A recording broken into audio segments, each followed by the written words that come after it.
Hello, my name is Shrisha Chakraborty. I'm a private tutor. I completed Masters in English Literature in 2015. I would like to join the organization Teacherswala as an online tutor. I live in Kolkata. I really enjoy interacting with kids and teaching them English. I would like to teach students from class 5 to class 8. I always try to make the students comfortable so that they do not hesitate to ask questions and clear their doubts. I believe it is very important for tutors to make the students comfortable.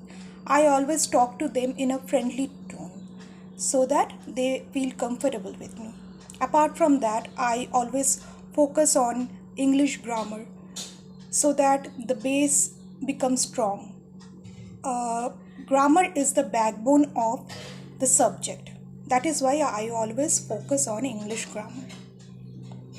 Apart from teaching, I enjoy reading books and writing stories for children. My children's story will be published soon. It is also related to English learning, but it is mixed with the story in such a way that the children will be able to enjoy. The characters and the tone of the story are very suitable for the children. Thank you.